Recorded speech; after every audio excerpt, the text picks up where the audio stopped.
প্রিয় বন্ধুরা, প্রীতি, সালাম এবং শুভেচ্ছা নেবেন। আমাদের সাবেক রাষ্ট্রপতি জনাব আব্দুল হামিদ ব্যাংককে গিয়েছেন এবং তার এই ব্যাংকক যাত্রা নিয়ে সারা দেশব্যাপী ব্যাপক আলোড়ন সৃষ্টি হয়েছে। তিনি পরশুদিন রাতে এয়ারপোর্টে এসেছেন এবং লিটারালি 9 মে হয়ে গেছে গতকাল। তিনি থাই এয়ারওয়েজের একটি বিমান যোগে থাইল্যান্ডে গিয়েছেন। তিনি কেন গিয়েছেন এটা নিয়ে নানা জনের নানা আলোচনা। অনেকেই মনে করছেন যে শেখ হাসিনার অনুপস্থিতিতে হয়তো আব্দুল হামিদ এই মুহূর্তে আওয়ামী লীগের পক্ষ হয়ে গুরুত্বপূর্ণ কোনো দায়িত্ব পালন করতে পারেন, সুতরাং তাকে দেশ থেকে সরিয়ে দেওয়া হলো।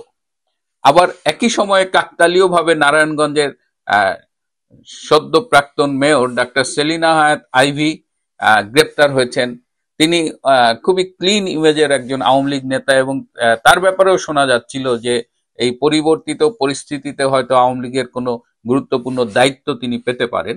সুতরাং আওয়ামী লীগকে ঠেকানোর জন্য একদিকে আইভিকে গ্রেপ্তার করা হলো, আর একদিকে জনাব আব্দুল হামিদকে বাংলাদেশ থেকে বাইরে চলে যেতে দেওয়া হলো, এবং এইটা কিন্তু ব্যাপকভাবে মানুষ খেয়েছে। এবং একই সাথে আমাদের স্বরাষ্ট্র উপদেষ্টা যেভাবে হুঙ্কার ছাড়লেন যে কারা তাকে এভাবে যেতে দিল, তিনি ইন্টারপোলের সাথে যোগাযোগ করে আব্দুল হামিদকে বাংলাদেশে ফিরিয়ে আনবেন।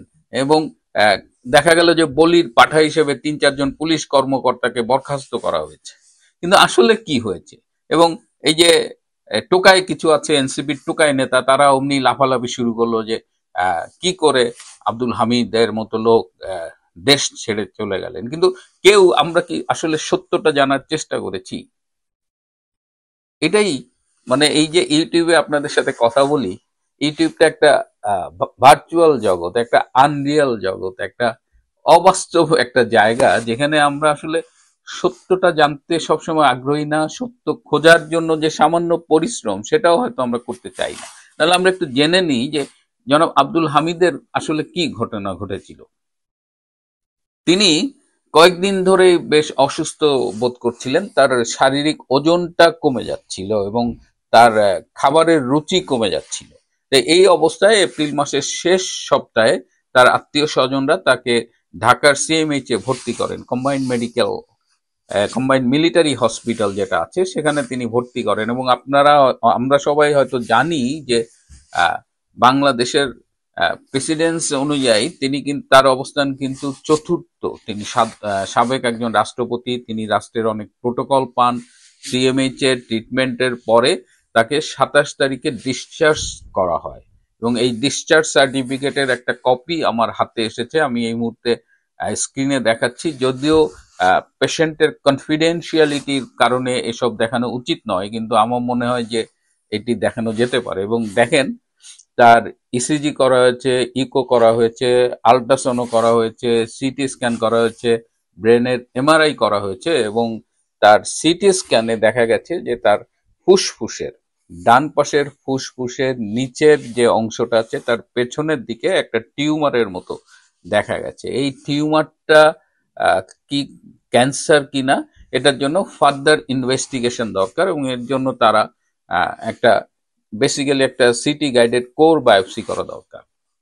কিন্তু রোগীর আত্মীয় স্বজনরা সেটি বাংলাদেশে করাতে চায়নি, এবং এটি বয়স এবং তার অবস্থান বিবেচনায় হয়তো বাংলাদেশে করাটা কিছুটা ঝুঁকিপূর্ণ।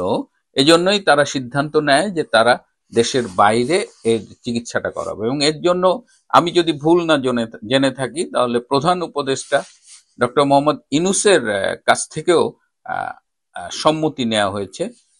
জনাব আব্দুল হামিদের একজন আত্মীয় আছেন, তিনি ডক্টর ইউনূসের সাথে যোগাযোগ করেছেন, এবং অনেকেই জানেন যে রাষ্ট্রপতি সাবেক আব্দুল হামিদের চিকিৎসার জন্য দেশের বাইরে যেতে হবে, এবং তারা সম্মতিও দিয়েছেন। এবং আমি এই যে যখন রেকর্ডিং করছি, এখন ব্যাংককে 12:15 মতো বাজে, দুপুর 12:15। আমি সকালে কথা বলেছি আব্দুল হামিদ সাহেব একজন অ্যাটেন্ডেন্টের সাথে আমি কথা বলেছি, যিনি সেই মুহূর্তে ব্যাংককের বামরুন গ্রাড হাসপাতালের বাইরে হাসপাতালে ছিলেন, এবং আব্দুল হামিদকে তখন একটা প্রসিজার করার জন্য নিয়ে গেছে। আজকে তার পেট স্ক্যান পরীক্ষাটা সম্পন্ন হবে। তো আমি সেই অ্যাটেন্ডেন্টের সাথে কথা বলেছি। এবং এই পেট স্ক্যানের পরে আমি ধারণা করছি যে এর পরে একটা কোর বায়োপসি করা হবে। এই ফুসফুসের এই যে টিউমারটা পাওয়া গেছে, এই টিউমারটা স্টেজ কি বা ক্যান্সার আছে কিনা, মানে ফার্দার ট্রিটমেন্টটা করা হবে। তো আমি একটা জিনিস দেখলাম যে আমি এত দূর থেকে মানে সামান্য একটু চেষ্টা করে তার ডিসচার্জ সার্টিফিকেটের একটা কপি জোগাড় করেছি। আমি ব্যাংককে তার একজন অ্যাটেন্ডেন্টের সাথে কথা বলেছি, এবং যদি হামিদ সাহেব ভেতরে না থাকতেন তাহলে হয়তো তার সাথেও আমি কথা বলতাম। তো এই চেষ্টাটুকু করলে আমরা কিন্তু জানতে পারতাম যে জনাব আব্দুল হামিদ যে ব্যাংককে গিয়েছেন এটা পিওরলি মেডিকেল ট্রিটমেন্টের জন্য গিয়েছেন, এর সাথে রাজনীতির কোনো সম্পর্ক নেই। এটা অনেকটা মানবিক একটা ব্যাপার। হ্যাঁ, একজন একজন বয়োজ্যেষ্ঠ প্রাক্তন রাষ্ট্রপতি, একজন মুরব্বী, একজন শ্রদ্ধেয় রাজনীতিবিদ, একজন পোড়খাও রাজনীতিবিদ, বাংলাদেশের ইতিহাসের সাথে যার নাম জড়িয়ে আছে এবং বাংলাদেশের জন্য যার অনেক ত্যাগ রয়েছে, এরকম একজন মানুষ 81 বছর বয়স, সেই বয়সে সে একটু চিকিৎসার জন্য বিদেশে গেছে।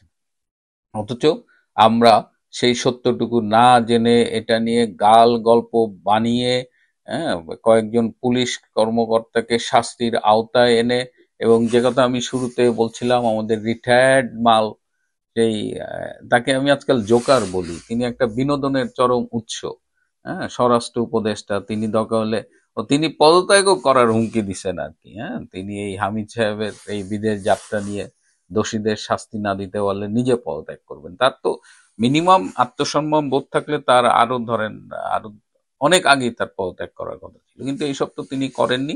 যাই হোক, আমরা আমি ব্যক্তিগতভাবে দোয়া করি আব্দুল হামিদ সাহেব যেন তার যেন বড় কোনো অসুখ না হয়, এবং যেন যে জন্য তিনি ব্যাংকক গিয়েছেন সেই চিকিৎসা সম্পন্ন করে তিনি যেন আবার ভালোভাবে বাংলাদেশে ফিরে আসতে পারেন। প্রিয় বন্ধুরা, এই এই সামান্য বিষয় অনেকের কাছে মনে হতে পারে, কিন্তু আমার কাছে মনে হয়েছে যে এটি অত্যন্ত গুরুত্বপূর্ণ বিষয় দুটি কারণে। যে আমাদের সত্যটা জানা দরকার, দ্বিতীয় হলো যে আমরা আসলে এই কান রেখে চিলের পেছনে ছুটি আর কি, চিল কান নিয়ে গেছে শুনে কানের জায়গায় আছে কিনা দেখি না, আমরা চিলের পেছনে ছোটা একটা জাতিতে পরিণত হয়েছে। আমাদের মানবিকতা কোথায় নেমে গেছে আমরা আমরা আমার মনে হয় একটু ভেবে দেখা দরকার। আমাদের দেশটাকে কোথায় নিয়ে যাচ্ছে এই টোকাই কিছু সমন্বয়ক নামধারী ছাত্র নেতারা, এবং পেছন থেকে কারা কলকাঠি নাড়ছে, এইসব বিষয়গুলো নিয়ে আমার মনে হয় একটু একটু ভাবা দরকার।